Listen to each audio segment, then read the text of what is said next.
Graça e a paz do Senhor Jesus, amém, queridos? Palavra de Deus, Evangelho de Mateus, capítulo 16. Mateus, eu vou ler a partir do verso 21. Diz assim: Desde esse tempo começou Jesus Cristo a mostrar a seus discípulos que lhe era necessário seguir para Jerusalém e sofrer muitas coisas dos anciãos, dos principais sacerdotes, dos escribas, ser morto e ressuscitado no terceiro dia. E Pedro, chamando à parte, começou a reprová-lo, dizendo: Tem compaixão de ti, Senhor, este modo algum te acontecerá. Mas Jesus, voltando-se, disse a Pedro: Arreda, Satanás, tu és para mim pedra de tropeço, porque não cogita das coisas de Deus e sim das dos homens. Então disse Jesus a seus discípulos: Se alguém quer vir após mim, a si mesmo se negue, tome a sua cruz e siga-me. Porquanto quem quiser salvar a sua vida, perdê-la-á, e quem perder a vida por minha causa, achá-la-á. Pois que aproveitará o homem se ganhar o mundo inteiro e perder a sua alma? Ou que dará o homem em troca da sua alma? Porque o Filho do Homem há de vir na glória de seu Pai com os seus anjos, e então retribuirá a cada um conforme as suas obras. Amém? Domingo passado estivemos compartilhando esse texto de Mateus e quero continuar ainda hoje, nós aprofundarmos alguns pontos. No passado a gente fez uma visão geral, de todo o texto e compartilhamos que essa é a primeira lição sobre a cruz mais profunda, quando Jesus já vinha falando, mas agora ele começa a trazer lições sobre a cruz, sobre a doutrina da cruz aos discípulos. E aqui, até aqui eles já vinham falando, o Antigo Testamento fala do sacrifício que era necessário, do sacrifício do Cordeiro de Deus, mas havia muita dificuldade de entendimento ainda na vida dos discípulos. E agora Jesus começa a falar com mais clareza do seu sofrimento e morte, como oferta pelo pecado do mundo inteiro. E aí Jesus mostra algumas coisas aqui, nós compartilhamos, eu vou passar bem rápido, porque a gente vai se empreender em um ponto aqui hoje, pelo menos. Primeiro que ele mostra que era preciso ir a Jerusalém, o texto diz aí, no verso 21, começou Jesus Cristo a mostrar aos seus discípulos que era necessário seguir para Jerusalém. E nós compartilhamos que seguir para Jerusalém era ir para a cidade ímpia, para a cidade que tinha ganhado fama de assassinar seus profetas. É necessário, uma lição que a gente tira daqui, que é necessário ir aonde estão os incrédulos. Na verdade, Jerusalém estava se tornando lugar de incredulidade. E aí a palavra já fala, a profecia falava que era necessário ir a Jerusalém, e ele vai na direção dos incrédulos. Depois, Jesus continua falando e sofrer muitas coisas. Fazer a vontade de Deus implica, muitas vezes, em suportar dores. E nós lembramos lá de Isaías 53, que fala que ele sofreu, que ele levou sobre si os nossos pecados, que o castigo que nos traz a paz estava sobre ele, por suas pisaduras nós fomos sarados. Essa era a vontade de Deus. Ele fez uma oferta pelo pecado, e Jesus padece por causa dos nossos pecados. E fazer a vontade de Deus não vai nos livrar, muitas vezes, de dor e de sofrimento. Isso nós temos que aprender com Jesus. E nós vamos caminhar um pouco depois mais nisso. Depois ele fala, e continua a terceira coisa, que ele fala assim: então ir para Jerusalém é a primeira coisa. A segunda coisa é sofrer muitas coisas dos anciãos. E aí depois ele fala dos principais, dos anciãos, dos principais sacerdotes e dos escribas.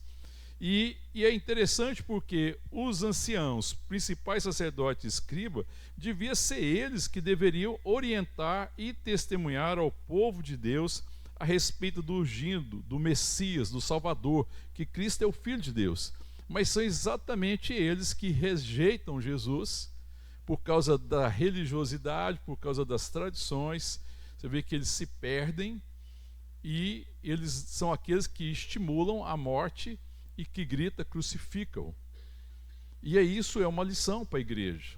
Nós não podemos nunca perder a perspectiva de que nós somos o sal da terra e a luz do mundo, amém, queridos? Que nós devemos levar o evangelho, nós devemos ser instrumento para ajudar o perdido a conhecer a Cristo. Então o nosso chamado é conhecer a Cristo e fazê-lo conhecido. A igreja nunca pode perder essa perspectiva, nós falamos disso. Quarta coisa que Jesus fala aqui, E aí, ainda no verso 21, e ser morto. Sim, por causa da vontade de Deus, Jesus, ele fala sobre a morte, e a lição que nós compartilhamos é que é preciso morrer para que outros possam viver. E Jesus vai trabalhar isso um pouco mais na frente, né? O que significa esse morrer? No caso de Jesus, foi preciso que ele realmente se entregasse como sacrifício por causa dos nossos pecados. Mas isso também nos leva a morrer para a nossa vontade, para as nossas prioridades, para morrer para o eu. Nós já vamos falar um pouco mais sobre isso. E a quinta coisa que Jesus está ensinando, que ele mostrou aos discípulos, e ressuscitar, e ser morto e ressuscitado no terceiro dia. E aí é claro que a morte de Cristo, né, e a ressurreição nos ensina muitas coisas, evidentemente, mas também uma coisa que nos lembra é que muitas vezes são as feridas que nós carregamos que nos autorizam a ministrar, que nos autorizam a abençoar as pessoas. Aquilo que nós já vencemos, dificuldade que nós já passamos, em que experimentamos da graça, da cura de Deus, e que nós não fomos vencidos, mas pela fé nós vencemos em Cristo Jesus, que nos autoriza. E a palavra fala que Jesus recebeu o nome que está acima de todo nome. Ele se entregou, ele se deu, ele ressuscitou ao terceiro dia e recebeu o nome que está acima de todo nome, autoridade sobre todas as coisas. Amém, querido? Bom, qual que era a dificuldade? Os discípulos não gostavam dessa ideia, porque era uma ideia que era difícil, parecia uma contradição para os discípulos, um Messias sofredor, apesar que era isso que dizia a palavra. Mas nós temos a tendência de ir construindo, né, as nossas, chegando nas nossas conclusões. Essa é uma grande dificuldade, né? A gente chega às nossas conclusões e a gente não precisa de conclusão, amém, querido? Você amanhã precisa de quê? Precisa de revelação. Nós temos sempre que, diante da vontade de Deus, daquilo que Deus fala, daquilo que Deus ensina, nós temos que perguntar para nós mesmos se isso é uma coisa que eu concluí ou se é uma coisa que eu tive por revelação. Aquilo que eu tenho por revelação, irmão, que vem da obra de Deus, que vem do Espírito de Deus, aquilo gera fé, que é o conhecimento, e me faz caminhar. Amém, irmão? As conclusões são um perigo. As interpretações são um perigo. Porque muitas interpretações são meramente conclusões humanas. Essa era a dificuldade dos fariseus, essa era a dificuldade dos escribas, porque eles se perderam nas suas conclusões, de vez de buscar a revelação daquilo que vem da parte de Deus. De ter o coração sincero, para Senhor, o que eu quero ouvir é do Senhor. Eu não quero concluir a respeito de nada, mas eu preciso de revelação. Eu sei que meu coração é enganoso, eu posso concluir segundo o meu interesse, segundo o meu prazer. Isso é um caminho, não é um caminho de vida. E aí ele vai chamar a gente a caminhar em relação a isso, quando ele fala, né, que quem quiser vir após mim, negue-se a si mesmo e siga-me. Ele vai trabalhar isso. Então eles tinham dificuldade de compreender isso. Havia um véu sobre a cabeça deles. E a mesma coisa, é preciso a gente fazer essa pergunta, né? Nós precisamos depender de Deus, descansar nele, para que ele realmente retire todo o véu, tudo aquilo que nos impede de ver, de conhecer a sua vontade. Nós vimos também aqui depois que chamou muita atenção, é que depois de tudo isso, Pedro começa a reprovar Jesus, não é? Verso 22, começou a reprová-lo, dizendo, tem compaixão de ti. E aí a resposta de Jesus para Pedro é dura, porque Jesus fala para Pedro, arreda Satanás, tu és para mim pedra de tropeço, porque você está cogitando não das coisas de Deus, mas sim dos homens. É muito interessante porque Pedro, antes nós já vimos domingo passado, no começo do capítulo 16, do 13 em diante, vai falar sobre a revelação que Jesus é o Cristo. Jesus pergunta, quem o povo diz que eu sou? E aí alguns têm a série de respostas, alguns dos profetas, etc. Mas aí Jesus fala assim, mas vocês? Pedro responde por eles. Ele fala, tu és o Cristo, o Filho do Deus vivo. Verso 16, respondeu-lhe Simão Pedro, tu és o Cristo, o Filho do Deus vivo. E aí é interessante porque Pedro também significa pedra, Cefas, pedra. E aí existe um jogo de palavras. Olha o verso 17. Então Jesus lhe afirmou, bem-aventurado é Simão Barjonas, porque não foi carne e sangue que tu revelaram, mas meu Pai que está nos céus. E o verso 18, também eu te digo que tu és Pedro, pedra. E sobre esta pedra, rocha, edificarei a minha igreja, e as portas do inferno não prevalecerão contra ela.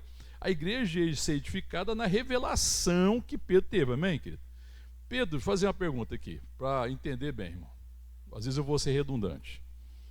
Pedro concluiu que Jesus é o Cristo, o Filho de Deus? Ele concluiu? Concluiu? Não, ele não concluiu. Ele teve revelação. Porque Jesus falou assim: Pedro, bem-aventurado és, porque não foi carne e sangue que te falou isso. Isso não é fruto da revelação de uma capacidade humana, Pedro. Porque ninguém chega a essa conclusão, Pedro, se não for pela graça de Deus. Mas foi meu Pai que está no céu que revelou. Então, a pedra sob a qual a igreja edificada é a revelação que Jesus Cristo é o Filho de Deus, o Cristo, o Messias, o prometido. Amém, querido?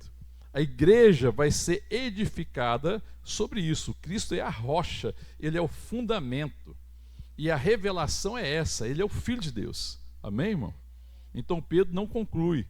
Aqui existe um momento em que Pedro recebe revelação. Não foi carne nem sangue que te revelou. Aí daqui a pouco o que aconteceu com Pedro? Naquele momento Pedro deu lugar à revelação, não foi, irmão? Aleluia, glória a Deus, hein, irmão? Daqui a pouco ele consultou o quê? Carne e sangue. Qual que é a conclusão de Pedro quando ele consultou carne e sangue? Senhor, de jeito algum vai te acontecer isso. Irmão, mas eu fico pensando, eu falei, Pedro, para, Pedro. Eu falei assim, gente, mas nós somos igualzinho Pedro. Eu falei assim, meu Deus do céu, o Pedro sabia mais que Jesus, o Filho de Deus, irmão, para, presta atenção. Jesus não está falando, irmão, Jesus não é o Filho de Deus. Ele não tinha acabado de falar, de receber revelação que Jesus é o Cristo, o Filho do Deus vivo. Sim ou não, irmão? Aí, daqui a pouco, Jesus fala que vai acontecer com ele, tá? Explicando para eles, ó, vai acontecer isso, eu vou para Jerusalém, vou sofrer muitas coisas, dos sacerdotes, vou ser morto e vou ressuscitar no terceiro dia. Que isso, Jesus? Você está enganado. Eu falo, meu Deus, a nossa arrogância a gente fala assim, para Pedro é mais Pedro, é o nosso espelho, viu, irmão? Que isso, gente? Nós sabemos mais que Deus. Mas o Pedro não está fazendo isso, irmão. Jesus, não fala essas coisas, que bobagem é essa? Não é necessário isso. Não é isso que ele está falando, irmão? Olha o verso 22. E Pedro chamando à parte. Chama ele num particular. Deixa eu falar para Jesus, ele não está entendendo. O que ele falou? E começou a reprovar. Tem compaixão de ti, Senhor. Isso de modo algum te acontecerá. A conclusão de Pedro, quando ele consulta carne e sangue, aí Jesus repreende ele duramente, fala assim, arreda Satanás, para trás de mim, Satanás. Essa conclusão, Pedro, é uma pedra de tropeço. Você é pedra que deve ser colocada sob a rocha, sob o fundamento que Jesus Cristo é o Filho de Deus. Não edifica a sua vida, Pedro, sobre as suas conclusões. Quem faz isso é Satanás. Quem edifica a sua vida sobre aquele que consulta carne e sangue para edificar a sua vida. Quem edifica a sua vida sobre o eu, sobre as prioridades da carne, ele está entrando no jogo de Satanás. E quem faz isso é pedra de tropeço para o Evangelho. Não seja uma pedra de tropeço, mas seja uma pedra edificada sobre a rocha, que é Cristo. Amém, querido? E aí, irmão, nós precisamos vigiar muito nosso coração, porque essa é a nossa dificuldade. É tão arriscado isso, irmão, que eu fico olhando como é que os fariseus chegaram onde eles chegaram. Como é que os saduceus chegaram onde eles chegaram. Como é que os principais anciãos e os sacerdotes chegaram a esse nível de desvio, tendo começado na palavra de Deus.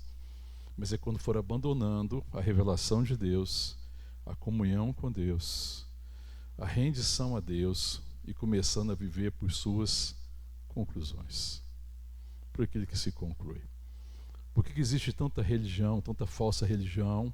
Porque existe tanto falso profeta Por que existe tanta falsa igreja, né, entre aspas, igreja? Por causa da conclusão dos homens. As pessoas vão concluindo coisas e vão distorcendo a verdade do Evangelho. E se tornam pedra de tropeço, irmão, porque quem conclui errado sobre Jesus, sobre a verdade, sobre o Evangelho, ele se torna pedra de tropeço para os outros.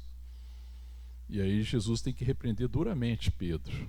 Ele está repreendendo a atitude de Pedro, para que Pedro aprenda a esse respeito e que ele aprenda a depender de Deus, da revelação, daquilo que vem do alto.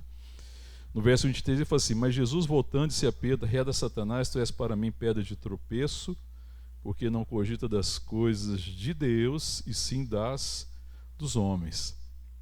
E se a gente voltar um pouco no texto, irmão, que nós vemos agora há pouco, quando Jesus fala para Pedro que não foi carne nem sangue que revelaram para ele, mas meu Pai que está nos céus, o verso 18 diz assim, olha o 18: mas também eu te digo que tu és Pedro, e sobre essa pedra edificarei a minha igreja.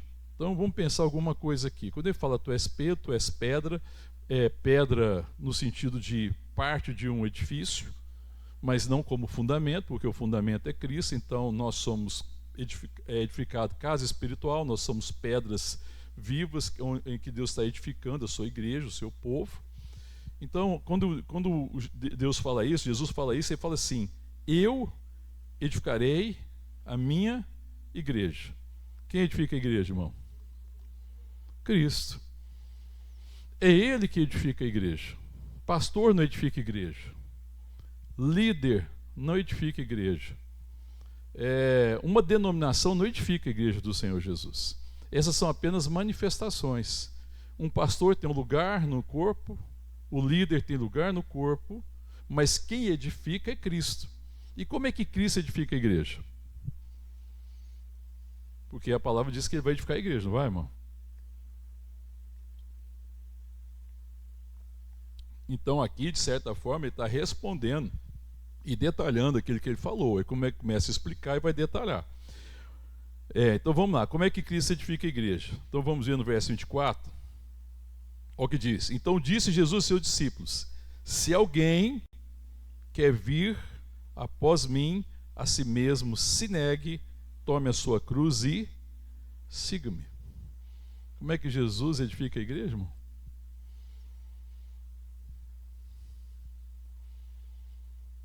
Pondo a gente numa sala de aula,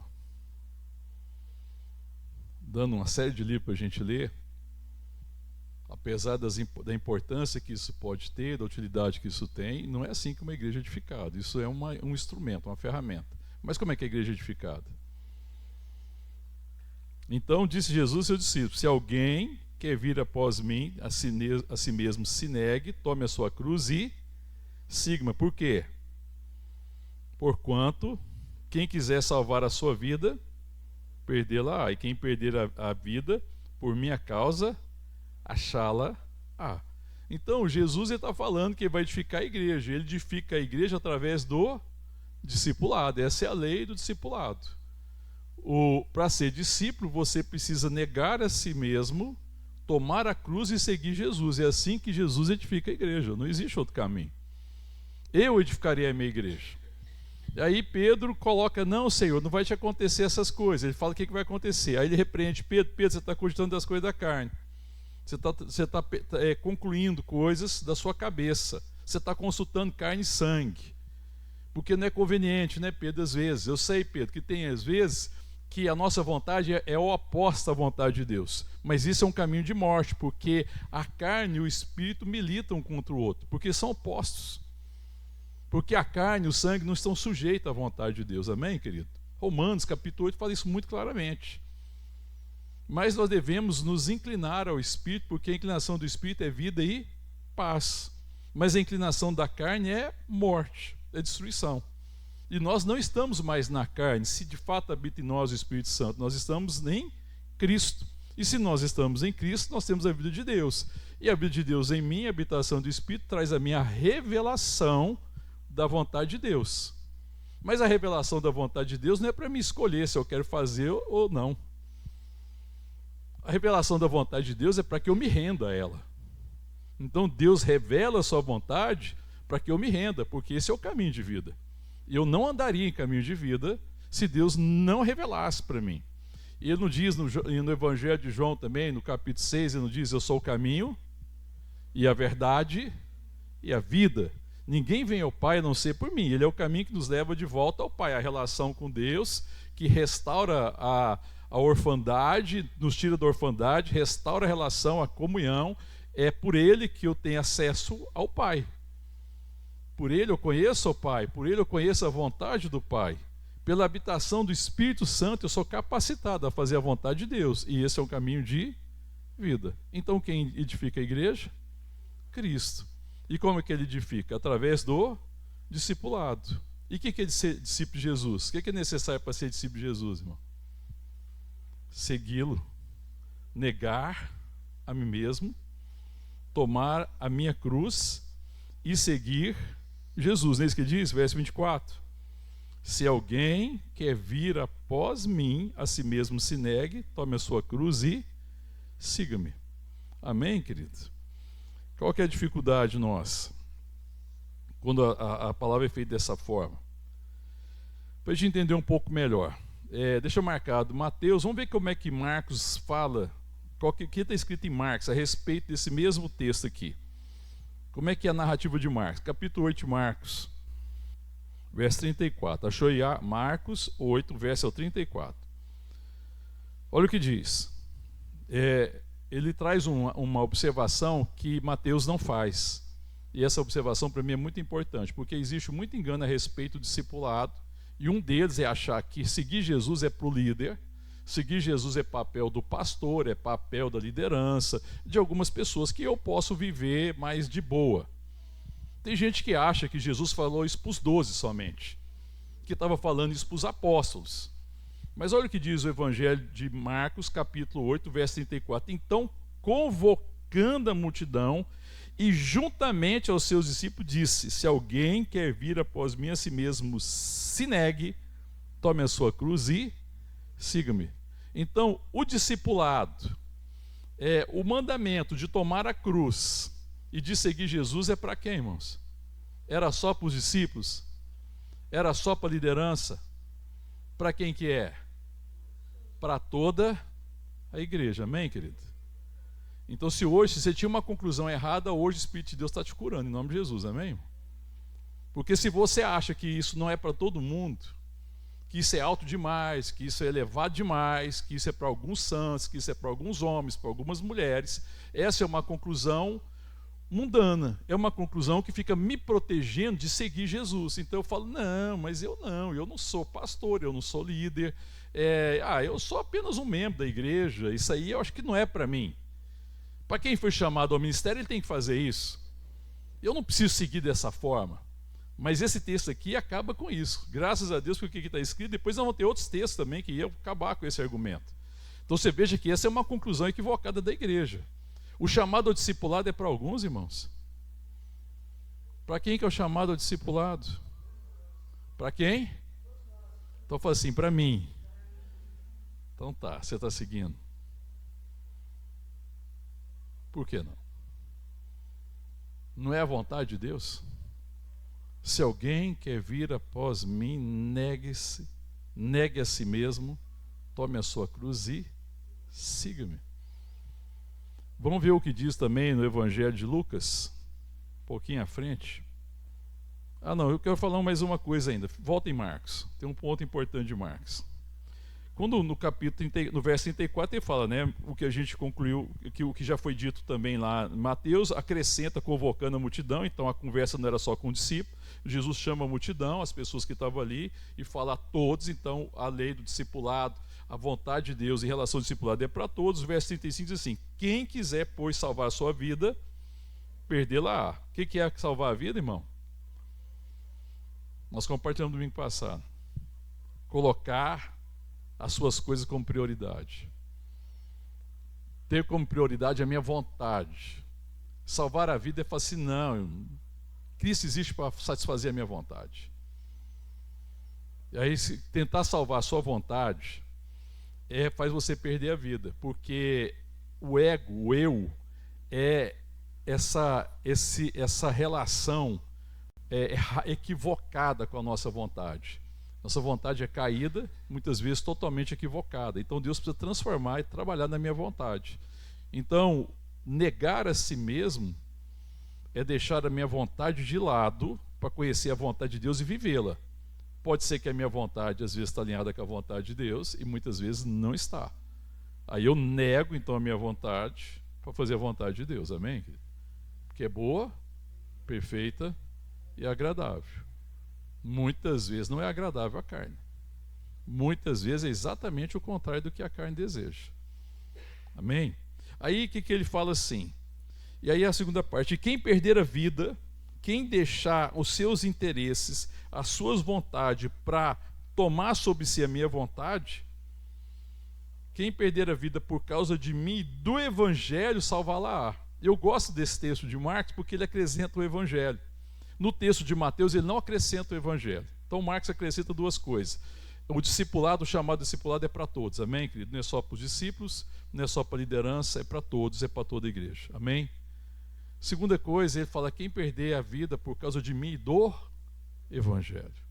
E aí eu gosto do que ele acrescenta aqui, Marcos, porque isso torna a coisa completa. Do evangelho, que é anunciar boas novas em palavras, em atitudes, em ações, em testemunho. Amém, querido?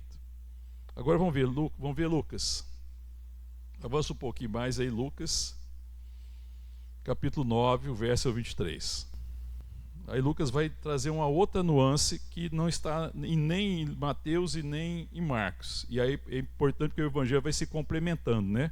E vai ficando, a gente vai vendo a totalidade. Olha o verso 23 de Lucas 9. Dizia a todos aqui são quem? Todos nós, a multidão, os discípulos, todo mundo que estava lá. Dizia a todos: se alguém quer vir após mim, a si mesmo se negue. Aí acrescentou uma coisa aqui: dia a dia, dia após dia. Então, eu gosto dessa parte aqui quando o Lucas coloca dessa forma, porque nos lembra que isso é um exercício diário. Eu não tomo a decisão aqui hoje, falo assim: não, eu vou tomar a cruz de Jesus, a minha cruz, e vou seguir Jesus, eu vou me negar. Tá, tem que ser a minha intenção. Agora, negar-se é um ato diário. Negar-se é um exercício diário. Todos os dias, irmão, você vai encontrar uma vontade contrária à vontade de Deus, sim ou não? É todo dia que você amanhece querendo fazer a vontade de Deus, irmão? Então todos os dias eu preciso negar a mim mesmo, amém? Todos os dias eu preciso falar: Deus, essa aqui é a minha vontade, mas eu quero conhecer a sua. Porque a gente vai acostumando a se render à vontade da gente. E a gente começa a achar que aquilo é normal, que está tudo certo. E a gente acaba perdendo a vida que Deus tem para mim. O propósito que Deus tem para mim, que é elevado, que é bendito, que é santo, que glorifica o seu nome, que traz vida, que me transforma, que muda o meu ser. Amém, querido? Então Deus vai trabalhando no nosso coração. Então é tomar a vontade de Deus dia após dia sobre as nossas vidas. Tomar a cruz é renúncia do eu. É renunciar ao eu. Amém, querido? O que é renunciar ao eu, irmão? A gente pode renunciar ao eu com uma palavrinha. Você levanta de manhã, aí o eu, né, aquela vontade da carne ainda caída, o velho homem, a velha mulher, manifesta alguma vontade. Aí o que você precisa falar para essa vontade? Não. Não existe renúncia sem não. Eu tenho que aprender a falar não à minha vontade. Porque, irmãos, a palavra de Deus também, lá em Romanos capítulo 6, fala que nós não estamos debaixo da lei, mas sim nós estamos debaixo da graça, amém, irmão?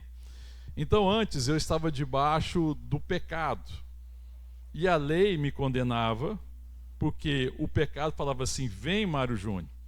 O que eu fazia? Quando o pecado te chamava, o que você fazia? Fala: sim, senhor, pecado. Aí o bem que você queria fazer, não fazia. O mal que você não queria fazer, você fazia. Esse você fazia. Aí o pecado falava: vem. Você falava: isso é mal. Porque todo mundo sabe quando está pecando. Mas aí você não tinha poder para dizer não. O pecado vinha, te chamava, aí você, os pecados como aquele que reina no seu coração, Aí você cedia o pecado e fazia aquilo que você não queria fazer, mas você percebia que em você não havia bem nenhum, que havia o mal, que o pecado habitava em você. Não é assim, irmão, a realidade do crente? Do homem e da mulher fora de Deus? Essa é a realidade. Mas agora em Cristo não. O pecado chama ainda ou não chama? Chama ou não chama? Todo dia ou não?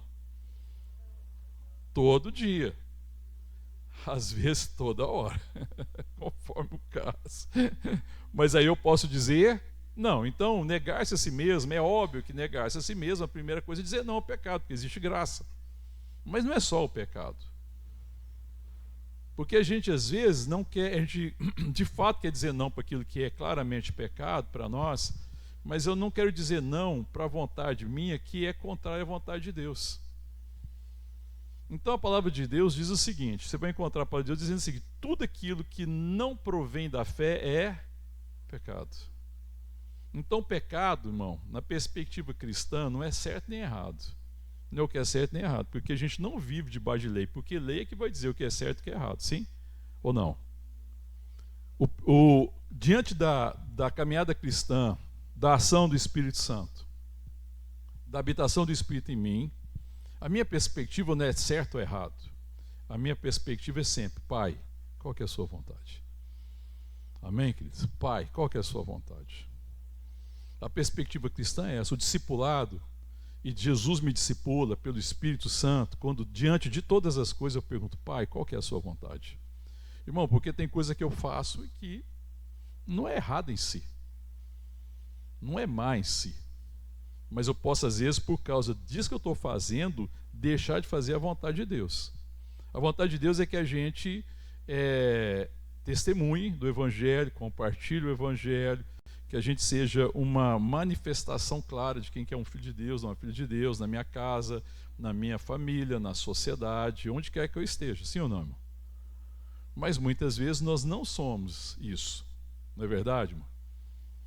Muitas vezes a última coisa que a sociedade sabe é que nós somos filhos de Deus, porque a gente não testemunha isso com a nossa vida, porque a nossa vida é igualzinha à vida da sociedade, porque nós somos corrompidos às vezes pelas coisas desse século, pelas coisas que esse século valoriza. Tem coisas que esse século valoriza, e se eu me deixar caminhar nisso, eu vou me afastar do Evangelho da vontade de Deus. E Deus fala assim: para você não. Tem coisa que Deus fala assim: para você não, Mário Júnior. Mas ele pode falar assim para o Marcelo: Marcelo, pode, você não. Porque isso não é problema na vida do Marcelo, mas na sua vida é problema. Você entende isso, irmão? Então, quando eu penso em tomar a cruz, irmão, que eu falo assim: cada um tome a sua cruz e siga-me.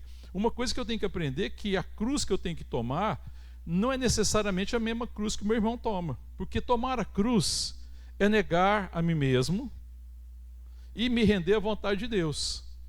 Eu falo: Deus, a minha vontade é essa, mas eu quero a sua. Qual que é a sua vontade? E a respeito de alguma coisa, Deus pode falar assim: para você não, e pode falar assim: você pode. Porque aquilo não faz mal às vezes para o Marcelo, mas para mim faz. Aquilo me soberbece, mas às vezes não ensoberbece o Marcelo. Está entendendo isso, irmão? Então tomar a cruz é uma relação, irmão, íntima com Deus, em que Deus está me ensinando e está trabalhando no meu coração. E que eu, como filho de Deus, falo: Deus, eu não sei o que é melhor para mim. Porque antes da queda eu pensava que sabia, e por achar que eu sabia, eu fiz um monte de bobagem que agora eu tenho vergonha do que eu fiz. Mas pela graça eu fui perdoado dessas coisas. Então, em relação à vontade de Deus, existe uma vontade para cada um de nós. Tem coisas, irmãos, que é para todo mundo. A questão moral, questões morais é para todo mundo, sim ou não, irmão? Mas tem coisas que são particular. E aí eu preciso caminhar em Deus e falar: Deus, qual que é a tua vontade? Porque isso me dá a oportunidade de ser transformado e de viver para a glória dele, amém, querido? E de ser transformado à imagem, à semelhança do Senhor todos os dias. Então o chamado de Jesus é: quem quiser vir após mim, negue a si mesmo se negue, tome a cruz e siga-me. Volta lá agora em Mateus, no capítulo 16, voltei lá, e siga-me. Ele fala depois: porque quem quiser salvar a sua vida, quem quiser salvar a vida natural, ou preservar as prioridades pessoais, ou preservar aquilo que é do seu maior interesse, em detrimento da vontade de Deus, vai perder a vida. Porque quem vive assim, se você continuar vivendo assim, provavelmente você está perdido. Você não conhece nem Jesus. Porque A natureza do Filho de Deus, irmão, é aos poucos se rendendo à vontade de Deus. Não é normal um filho de Deus que vive a vida inteira, irmão, em oposição à vontade de Deus. Tem uma coisa errada. Tem uma coisa muito errada nesse evangelho em que Deus me salva, mas eu continuo fazendo a minha vontade. Eu sou refém da minha vontade, eu coloco todo mundo refém da minha vontade, eu vivo para minhas prioridades. Quando para assim, quando Deus fala assim, faz isso, aí eu falo, não, mas espera aí, eu tenho outra coisa para fazer. Você é assim, irmão? Eu posso fazer algumas perguntas que ajudam a gente a entender, não posso? Por exemplo, qual que é a vontade de Deus em relação aos seus filhos, em relação a congregar? Qual que é a vontade de Deus? É vontade de Deus que a gente congregue? Isso é explícito, é claro. Eu não é, irmão? Você vai encontrar na palavra de Deus, Deus dando valor e importância à comunhão dos santos. Eu falo uma coisa seguinte, a gente tem uma dificuldade tão grande com isso, e a gente erra tanto nisso, e nós somos tão refém da nossa vontade, porque eu falo o seguinte, a gente fala assim, a gente vai no culto. Irmão, você vai no culto? Você veio hoje no culto, irmão? Você veio no culto hoje ou não? Responde para mim. Vocês estão mudos ou não? Está todo mundo aí, está tudo certo aí com a boca, né? Você veio no culto hoje, irmão? Não, você não veio no culto, porque culto não é uma programação. O que Deus falou para a gente fazer aqui? Para a gente encontrar, congregar. O que você veio fazer? Então eu falo assim, a gente às vezes fala aí no culto, eu entendo, porque muitas vezes eu falo, irmão, a gente fala assim, eu fui na igreja. Não, irmão, você não vai na igreja, pelo amor de Deus, nós somos igreja. Mas a gente fala que nós vamos na igreja, não é assim, irmão? O problema não é falar, o problema é viver. Porque a gente fala assim, não, eu vou à igreja, eu vou na igreja. Fala, você não vai na igreja. O que você fez hoje na hora que você saiu da sua casa e veio para cá? Você veio fazer o quê? Nós viemos nos encontrar, irmão. Congregar é encontrar-se. Filho de Deus, quando se encontra, o resultado do encontro é adoração, é culto, é louvor, é comunhão, amém, querido? Então, o culto é a realidade dos filhos de Deus que se encontram e cultuam a Deus. Porque você não vê assistir um culto, porque o pessoal do Ministério de Música não vem fazer uma apresentação. As crianças às vezes vêm, né? A gente fala assim, não, apresentação das crianças. Nisso até a gente tem que repensar essas coisas. Aí parece que a gente vai lá para ver uma apresentação. Não, pastor, eu não vou no culto, não. Por que você não vai? Não, porque é difícil, não sei o quê. Não, mas pastor, eu estou assistindo na internet. Tá. Essa é a vontade de Deus, irmão? Que por causa de interesse particular eu deixo congregar? Me diga. É a vontade de Deus que por causa de interesse particular eu não dê importância a congregar? E falo, não, eu fico em casa e vejo online, porque eu digo que eu não estou com preguiça, eu não vou. Aí quando você não vai, você está com preguiça, você está dando lugar à carne. E esse é um caminho de morte, porque isso não te transforma. Isso fortalece o velho homem e a velha mulher. Quando você faz isso, aqui que vem o velho homem e a velha mulher, e ele não deve vir. Irmão, ouça o que eu estou dizendo hoje. O velho homem e a velha mulher não deve vir. Porque nós somos nova criação. O que deve aparecer é aquilo que nós somos em Cristo. É a vontade bendita dele. Amém, querido? Então, quando eu me rendo à vontade de Deus, o que aparece é o novo homem e a nova mulher. Aí eu estou morrendo para minhas prioridades, aquilo que eu queria fazer, que eu tinha como prioridade, e estou fazendo aquilo que é prioridade da agenda de Deus. Eu estou completando a agenda de Deus, e estou falando assim, Senhor, a sua agenda em primeiro lugar, a minha sempre em segundo. Porque às vezes a minha agenda está em conflito com a agenda de Deus. E essa é uma dificuldade da igreja evangélica, irmãos. Porque a gente não fala não, irmão. Porque aparece uma série de coisas que a gente poderia falar não, porque eu falo assim que a vontade de Deus é assim, caminhar nisso. Eu não estou falando que toda vez que você não vem no culto, que você não vem encontrar-se com os irmãos para cultuar, que você está errando nisso, que às vezes tem coisas que são motivos corretos. E que a vontade de Deus é que você ficasse ali mesmo, que você talvez ajudasse alguém, talvez você estava com uma enfermidade, talvez você foi visitar alguém que era importante, aquele era o momento, sei lá. Mas não me importa se você vem ou não. A questão não é ser certo ou ser errado, a questão é você não vem. Quando você não vem, quando você não se encontra, já que essa é a vontade de Deus expressa na palavra, é porque Deus te conduziu a não vir? Essa é a pergunta que eu tenho que fazer. Aí você fala assim, irmão, não deu para ir, não fui, irmão, porque Deus me conduziu a fazer uma outra coisa. Aleluia, irmão. É isso. Isso é discipular. Porque às vezes naquele dia Deus que te queria em outro lugar. Deus queria que você fizesse alguma coisa. Mas se você deixou de congregar, porque a vontade de Deus naquele momento é que você fizesse outra coisa, está tudo certo, porque a vontade dele não é a mesma para todo mundo no mesmo dia, na mesma hora. Entendendo, irmão? A questão é se eu transformei os encontros da comunhão dos santos, e eu estou insistindo muito com isso, porque essa é uma dificuldade da igreja no Brasil, que se fosse só da igreja a vida estava fácil de resolver, né, irmão? Era pequeno talvez, mas não é essa a realidade. É uma realidade da igreja brasileira, porque a igreja transformou os cultos em evento. E nós estamos nos tornando, de vez de discípulo, nós estamos nos tornando consumidor. Então eu consumo culto. Porque se eu vou no culto, eu fui para consumir o culto. Porque se você vai no evento, você é consumidor. Se você for num evento, um evento que tiver por aí, você vai num evento, tiver lá no Serra Dourada, lá no Goiânia Arena, tiver um evento, você vai lá e paga ingresso, o que você é? Consumidor. Você não participa de nada, você não é parte daquele negócio. Aquilo que você não é parte, você é consumidor. Então, se eu não venho para congregar, para me encontrar, eu me tornei um consumidor. E quando eu devo encontrar, para que ao nos encontrar, nós sejamos abençoados. A gente aprenda, fortaleça a nossa comunhão, receba a revelação da vontade de Deus. Eu falo, bom, Deus falou comigo, Deus me ajuda agora a viver essa vontade. Então, eu tenho uma direção para a semana, amém, irmão? Então agora eu quero viver, Deus falou comigo, eu quero viver isso. Para Deus me dar graça. E aí você vai encontrar graça, e às vezes a graça que você vai encontrar é pela comunhão dos santos, pela ajuda dos irmãos, pela obra do Espírito Santo, através da intercessão, pela palavra, e vai haver graça para que a vontade de Deus se cumpra. Porque se Deus tem uma vontade, irmão, toda vez que Deus tem uma vontade para mim, Ele tem a graça. Então ninguém pode se desculpar e não fazer a vontade de Deus. Porque existe graça para fazer. Porque nós somos igual ao Pedro. Ah, Deus, Jesus, de jeito algum vai acontecer isso. Aí você sabe mais que o Pai, irmão? Será que eu sei mais que Jesus Cristo, irmão? Se Ele é a palavra. Então quando Jesus fala assim, quem quer vir após mim, a si mesmo se negue, tome a sua cruz e siga-me, isso é um chamado à comunhão com Ele, irmão. É o chamado mais extraordinário que tem. Porque eu nunca saberei o caminho que eu tenho se eu não tiver comunhão com Ele. Seguir Jesus é andar perto, irmão. É ver, é contemplar pela palavra, pela oração e pela comunhão. Aí eu estou vendo, eu estou ouvindo, Ele está falando comigo, Ele está trazendo revelação ao meu coração. E aquilo que traz revelação ao meu coração se torna conhecimento, o conhecimento se torna fé, a fé desce para o meu coração, enche o meu ser e se torna ação.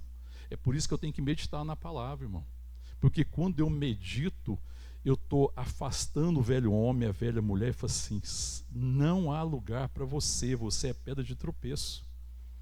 Essa vontade velha, caída, me faz tropeçar. Eu quero conhecer a vontade de Deus. Aí eu nego essa vontade, falo assim, Senhor, a tua vontade.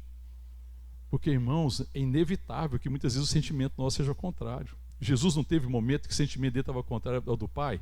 Lá no Getsêmani. Qual que foi o sentimento que Jesus teve, irmão? Pai, se possível, passa de mim este cálice. Isso é o sentimento. Mas qual que é a resposta? A decisão. Vamos fazer a separação, né? Decisão de sentimento. Falar não para um sentimento errado é uma decisão. Decisão separa homens de meninos, pessoas maduras de pessoas imaturas, porque eu decido. Porque chega um momento que eu estou diante de uma vontade aqui, e aí eu falo não para fazer essa vontade. Eu tomo a decisão. Qual que foi a decisão de Jesus, irmão? Eu vou ficar aqui no meu sentimento. Ele ia morrer de forma injusta, pelos pecados da humanidade inteira, uma morte terrível, morte de cruz. E ele não merecia a morte de cruz, ele está morrendo no nosso lugar, porque a morte, irmão, quem morria de cruz, ele morria porque aquilo era o castigo, era a pena. Mas Jesus não tinha culpa. Então ele, como homem que veio e habitou conosco, que viveu os nossos sentimentos, existe um sentimento agora terrível no seu coração. Mas aí qual que é a resposta dele? A decisão. Qual que é a decisão, irmão? O sentimento de Jesus, você sabe. Qual que é o sentimento? Passa de mim esse cálice. Qual que é a decisão? Não seja feita a minha vontade, mas a tua vontade, porque foi exatamente para esse momento que eu vim. Amém, querido? Aí o que Pedro falou para Jesus? Não vai acontecer isso com você, Jesus. Aí se Jesus desse lugar para Pedro, Pedro estava certo, hein? Aí por que Jesus é tão firme com Pedro? Porque a proposta de Pedro é: faz a tua vontade, Senhor. Porque Jesus ia ter um momento que o sentimento dele está em rota de colisão com a vontade de Deus, assim como nós. Mas nesse momento ele toma a decisão: não seja feita a minha, mas seja feita a tua. Porque é assim que a igreja é edificada. Então ninguém pode falar assim: não, pastor, ninguém me discipula. Não é verdade. É você que não se rende ao discipulado. Porque se você se render e falar: Deus, eu quero fazer a tua vontade, certamente vão ter homens e mulheres que vão te ajudar.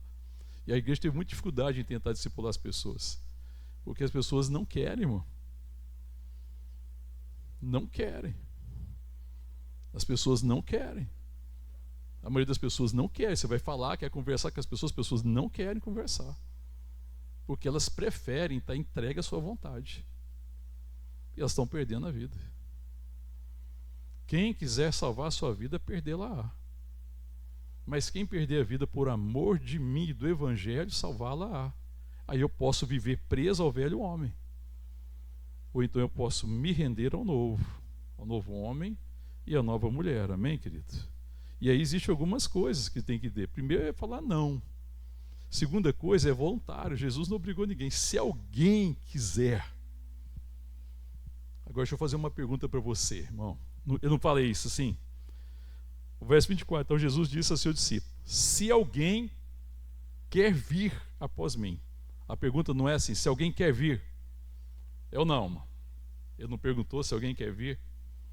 Sim ou não, irmão? Quem quer ir? Quem são as pessoas que querem ir? Qual que é a condição para alguém seguir Jesus, irmão? Se alguém quer vir após mim.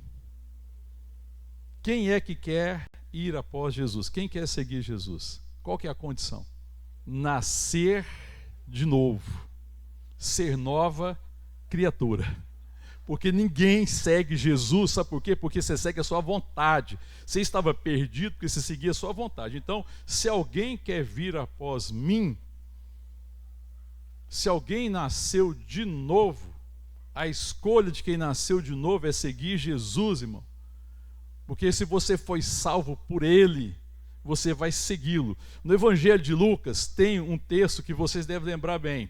Quando Jesus curou 10 leprosos. Lembra? Quantos leprosos ele curou? Quantos voltaram para seguir Jesus e adorar Jesus? 1. Então vou fazer a pergunta: quantas pessoas foram salvas naquele dia? Quantos leprosos foram salvos? 1. 10 foram curados. 1 foi salvo, porque 1 volta para seguir Jesus. Se alguém quer vir após mim, negue a si mesmo, tome a sua cruz e siga-me. Então o caminho normal de quem nasceu de novo é seguir Jesus, irmão. E se eu não sigo Jesus, eu preciso sondar meu coração. Porque é totalmente estranho o Evangelho. E Jesus vai deixar isso muito claro. Porque quem quiser salvar a sua vida, fala: não. Porque muita gente quer Jesus, irmão, para salvar a vida. Não se engane. Eu quero Jesus para me abençoar, eu quero Jesus para me dar dinheiro, eu quero Jesus para que não aconteça coisa ruim comigo, eu quero Jesus para evitar certas coisas, eu quero Jesus para isso e aquilo. Mas a pergunta é: você quer Jesus para Ele salvar você de você? Porque se Ele não salvar você de você, não vai te salvar de mais nada. Você continua perdido. Porque a tragédia somos nós. Amém, querido? Porque Jesus está nos salvando de nós mesmos. E é isso que Ele está falando aqui. E aí, quando Ele continua falando, irmão, para que isso fique muito claro, o verso 25 ele fala assim: porquanto quem quiser salvar a sua vida, perdê-la-á, quem perder a sua vida por minha causa achará. Aí o verso 26 ele fala assim: pois que aproveitará o homem se ganhar o mundo inteiro e perder a sua alma? O que é ganhar o mundo inteiro, irmão? O que adianta você ter vivido a sua vida para fazer a sua vontade e ter conquistado tudo que a sua vontade quis? O que adianta você fazer isso? O que adianta se você queria fama e conquistar fama? O que adianta se você queria poder e conquistar poder? O que adianta se você queria dinheiro, riqueza e conquistar riqueza? O que adianta você ter toda a riqueza do mundo, todo o poder do mundo, toda a fama do mundo, se você perder a sua alma. Não é isso que ele diz? E o que Jesus está dizendo aqui, irmãos? É incomparável a preciosidade da salvação de uma alma com qualquer coisa desse mundo. Não tem como comparar, não são coisas que se comparam. A alma é extremamente preciosa e a alma só pode ser salva pela graça de Deus. Porque que adiantará alguém conquistar tudo? Ele poderá com suas riquezas, com ouro ou com prata, comprar a sua alma, irmão? Poderá? Não é o que diz o texto? Pois que aproveitará, verso 26, o homem se ganhar o mundo inteiro? Ou o que dará o homem em troca da sua alma? Não tem nada nesse mundo, nem toda a riqueza do mundo, nem todas as coisas, nem todo o poder, nem toda a fama que possa comprar uma alma sequer. O valor da alma é precioso e incomparável. É por isso que Jesus se deu, que ele se entregou. Amém, querido? Aí, irmão, nós precisamos também pensar nessa perspectiva, irmão. A salvação de alguém que está perdido é de uma preciosidade impressionante. Por que nós estamos negligenciando a salvação, o evangelho, por causa de trabalho, riqueza, poder, todas essas coisas? Ainda que eu deva trabalhar, ainda que eu possa conquistar coisas, se eu estiver trocando essas coisas pelo evangelho, eu perdi a perspectiva. Qual que é a nossa justificativa, irmão? Para não crescer, não ser discipulado, não ser maduro, não congregar, não ter comunhão com os irmãos, não testemunhar Jesus. Qual que vai ser a nossa justificativa? Nós estamos falando, as almas não são preciosas. Nós estamos perdendo a perspectiva. O que alguém pode dar em troca de uma alma, irmão? Porque se Jesus nos salvar, não há esperança, irmão. E aí o texto aqui, ele é um texto que desagrada muito, porque às vezes as pessoas falam, mas que isso? Não, mas essa é a realidade. Pode ser desagradar, mas é a realidade. Olha o verso 27. Porque o Filho do Homem há de vir na glória de seu Pai com seus anjos, então retribuirá a cada um conforme as suas obras. Então ele fala, Jesus vai vir, você vai ver em Mateus, mas na frente vai separar as ovelhas dos bodes, não é assim, irmão? Vai ou não vai? Ele vai colocar à sua direita quem? As ovelhas. Quem que são as ovelhas? Qual que é uma marca das ovelhas, irmão? Tomar a cruz e seguir Jesus. Morrer cada dia para a minha vontade, me render à vontade de Deus, porque habita em mim o Espírito Santo de Deus. Essa é uma marca. E cada um vai ser retribuído segundo as suas obras. Existe uma perspectiva da bênção. Porque, irmão, não existe obra certa quando a recompensa é incerta. A recompensa é o seguinte: aquele que realmente morrer para si mesmo, ele vai ser recompensado aqui e na eternidade. Porque não existe recompensa, não existe obra certa quando a recompensa é incerta. A gente perde essa perspectiva. É por isso que ele fala que dará um homem pela sua alma quando vier o Senhor na sua glória, com os anjos, né, na glória do Pai, e ele for julgar as nações, irmão. O que o homem vai pagar pela salvação da sua alma? Essa é uma coisa muito grave, muito séria, que nós temos que orar e refletir. Deus, dá-nos graça, para que tendo sido salvo, eu viva uma vida que te glorifica, e que te glorificando, eu seja instrumento do Senhor para alcançar outros, para que as pessoas não se percam, porque a salvação de um perdido é preciosa aos olhos de Deus. Deus veio buscar e salvar o perdido. Essa é a missão e o chamado da igreja. Mas não existe missão, irmão, onde não tem discipulado. Não existe discipulado onde a igreja não carrega cada um a sua cruz. Toma a vontade de Deus. Não existe discipulado quando eu não digo não para a minha vontade. E aprendo a dizer, sim, Senhor, é a tua vontade, ainda que me custe, ainda que eu sofra, ainda que eu padeça, ainda que haja dificuldade. Às vezes tomar a cruz, irmão, significa suportar a injustiça. Tomar a cruz, às vezes, que você tem posição no evangelho. Você sabe um lugar que a igreja não toma a cruz? Eu vou falar para você, para vergonha nossa, a igreja não tem tomado a cruz nos valores que são caros para Deus. Família. Às vezes você fala assim, eu vou me posicionar em relação à família, porque lá no lugar que eu estou, a visão de mundo é outra. Aí eu não quero me posicionar para falar do valor da família, que a família é preciosa para Deus. Pode se posicionar, irmão, quantas coisas que a gente não se posiciona. Porque a gente fala, mas se eu falar isso, eu vou ser injuriado, eu vou ser caluniado. E as pessoas vão falar de mim, sim, irmão, tomar cruz significa suportar a injustiça. E a gente tem que ter posicionamento. E às vezes a igreja não tem posicionamento. Se eu deixo de me posicionar no mundo, eu deixo de ser uma referência para as pessoas. Por exemplo, a igreja deve ser uma referência. Na questão sexual, irmão, a igreja tem perdido. Qual a referência que a igreja evangélica brasileira hoje é para os jovens solteiros? Qual a referência que nós somos, irmão? Qual a referência que nós somos em relação ao álcool e à droga que está destruindo a juventude?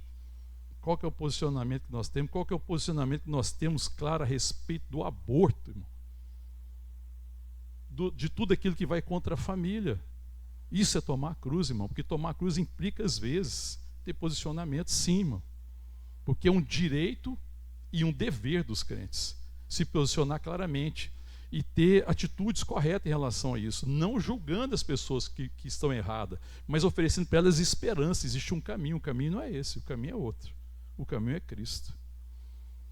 A vida está nele. Ele é o autor da vida, ele é o doador da vida. A ele pertence a vida. E ele chamou a existência as famílias. E a família é sagrada para Deus. Qual que é o posicionamento nosso? Sabe, às vezes a gente não quer ter esse posicionamento.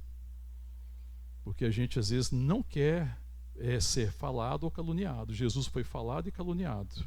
Mas ele suportou a vergonha por amor à vontade de Deus. E tudo isso a gente tem que fazer de forma voluntária. Eu vou dizer uma última coisa para você sobre a cruz. A cruz não é castigo, viu, irmão? Então a cruz que Deus tem para mim e para você não é um castigo, porque Ele tomou sobre si o castigo que nos traz a paz, estava sobre Ele. A cruz não é castigo, a cruz é a vontade de Deus para me transformar à imagem, à semelhança de Deus. A cruz é a vontade de Deus que faz vencer a carne. A cruz é a vontade de Deus que me faz viver. A cruz é a vontade de Deus que me faz entrar na posse da vida espiritual, na vida do alto, na vida eterna, que me faz ser semelhante a Jesus, que me faz ter alegria independente da situação.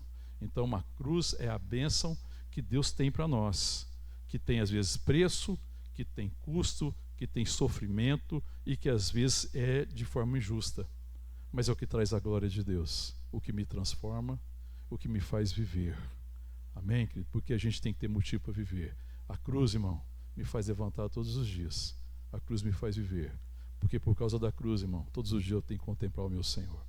Todos os dias eu tenho que contemplar o autor e salvador da minha fé. E Ele tem a cruz para mim, Ele tem a vontade para mim que é bendita. Amém, querido?